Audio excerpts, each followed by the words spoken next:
So, would like to warmly welcome the BELTA representatives, both co- co-president, co-president Mieke, and co-founding member Ellen, and they're coming in from Brussels in order to help us understand the process of actually creating a teacher association, which they went through. Can you mute? Sorry. Which they went through over a period of 7-8 months. And before I start actually telling you a little bit more about these wonderful two ladies whom I met in Brussels, of course, could I ask the audience, who of you is a member of a teacher association? And which teacher association are you a member of? And I'm happy to tell you a bit more about Mieke Kennis, who's been an English teacher for over 30 years. And year after year, her enthusiasm and passion for English wins over her university college students. Mieke is also a real techie in as much as she discovered Twitter and the global world of EAT and has become an addict, as she says. She is BELTA's founding member. The president and person who actually had the idea is James. She will tell you a little bit more about him. And Mieke has a Master of Germanic Languages from the University of Leuven. That is the lady to the left. We have them both on webcam. Sorry, can you mute? I'm getting my echo. And Ellen de Preter is BELTA's vice president, co-founder. She has been teaching English for the last 2 years. She's been an Anglophile all her life. And since her first IATEFL conference, she's been hooked on English language teaching conferences. Very enthusiastic membership officer. She has a bachelor in translation, master degree. Thank you very much, Heike, for your introduction and also for giving us the opportunity to be part of this wonderful conference that's going on. We're talking from Flanders in Belgium, as you said. It's about 4:30 at the moment here, PM. We're really happy to be here, the two of us. Unfortunately, our president, James Taylor, which some of you might know as the teacher James, is not with us. He's teaching at the moment, and because of time differences, he couldn't be here. I have to tell something about him first, because he is, he's the origin of BELTA, as you can say. He arrived in our country, and he was looking for a teachers association, which he couldn't find, because, well, there wasn't one at the time. And so one evening we started talking on Twitter. Well, it was a bit of banter, actually, like, why can't we start a teachers association? And after some time, the idea wasn't so strange anymore. We said, yes, why not? Why can't we do that? And so it all started, and the Belgian English Language Teachers Association, or BELTA for short, was born just a few months ago, as Heike already said. It's a non-profit organization for teachers of English in Belgium, and we seek to encourage the professional development of English teachers in Belgium by offering them possibilities for discussion, the exchange of ideas and experience. We are run by volunteers like Ellen and myself. As I said, we started at the beginning of this year, but we have quite already a few members, and we are growing, so that's a wonderful thing. Also, with support of people like Heike, we really have taken a good start, I think. Professional development is something that we feel quite strongly about at BELTA, because we like it ourselves very much. So we like developing ourselves professionally, whether we are young people just starting out, like Ellen, for instance, or like myself, who have been teaching for many, many years. Growing professionally, learning, constantly being motivated and inspired, trying out new things, etc., is very important. And that's also the reason why we want to share that with other teachers in Belgium and in the rest of the world, maybe.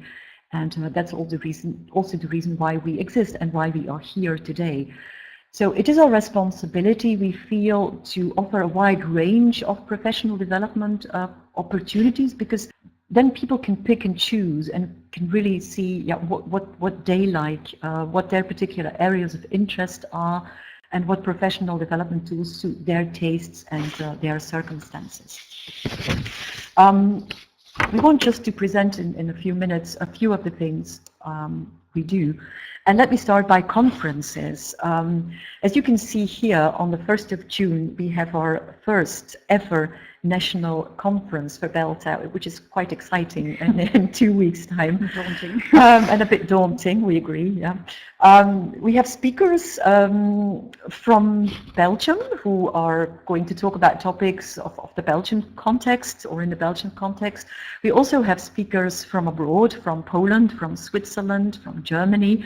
And our plenary speaker is going to be Philip Kerr, who is a highly regarded speaker in the ELT circuit.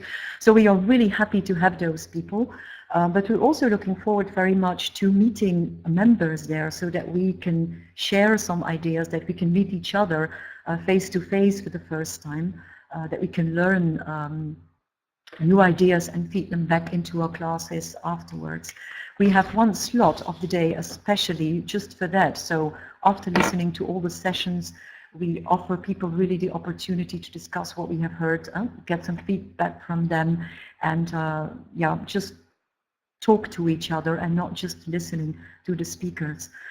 There is nothing we think that can really beat the buzz of a professional development at a conference, which is really special when you can see people actually face to face. And we read a blog post recently of Rosalie Serra from Brazil, who went to the IATEFL conference in Liverpool last April, and she wrote about it, and you can read it here on the screen. She said, I have my eyes and mind wide open, and I know I'm trying to do my best to become a better professional each day.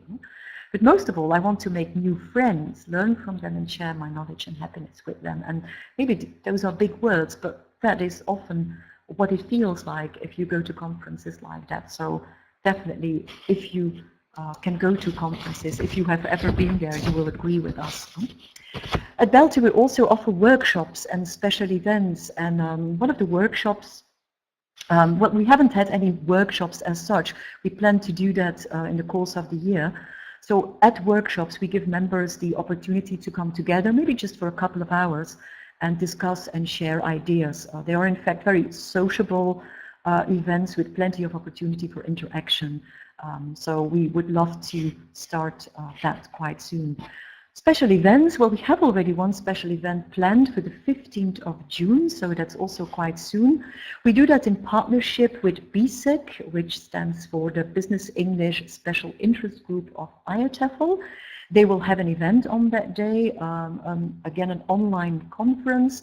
We will live stream that, or we will be well, the presentations will be live streamed, and we will show them on a big screen somewhere in Leuven, and invite all business English teachers to do that together with us so that we can there discuss that and again react to the talks.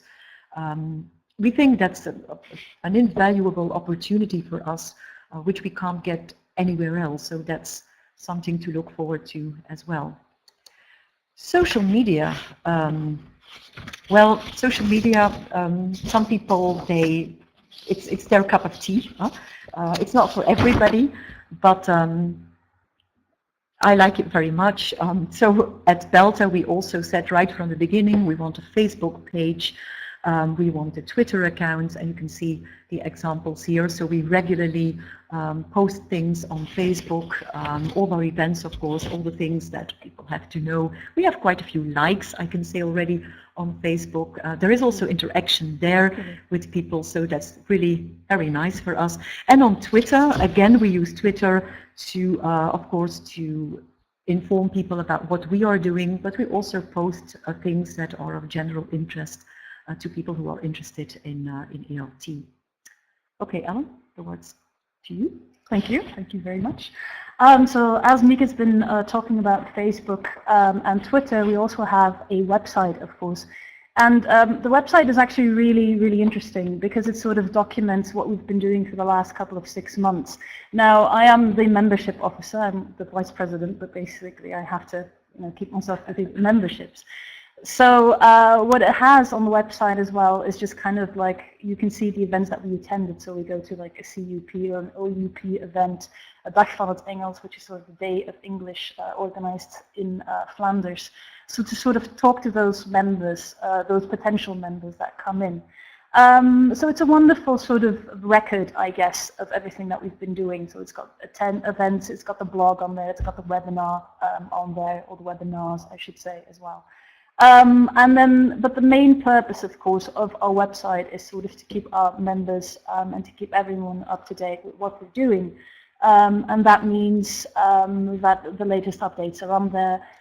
For instance, because of the BELTA conference coming up on June 1st, if you go to our homepage, James has been at work. He's been working very hard, I should say.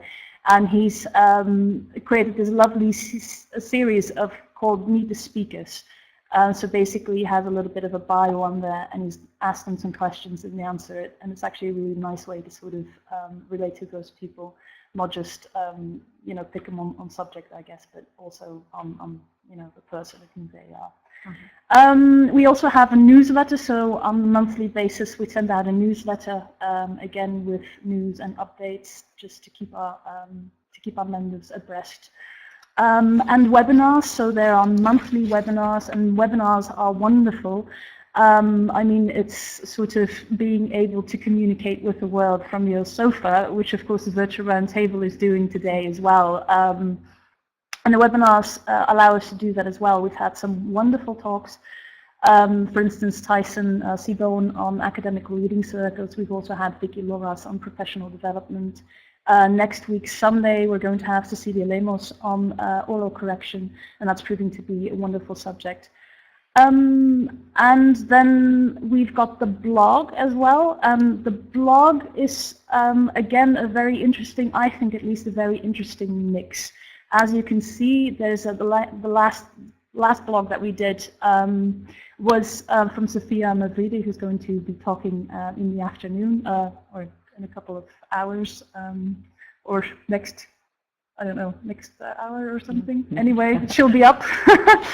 And it's interesting, I think it's interesting because the blog is sort of a mix of two things. We've got international bloggers, so we've got people from Greece, for instance, from Switzerland as well, from Puerto Rico, perhaps. But it's also open to our members.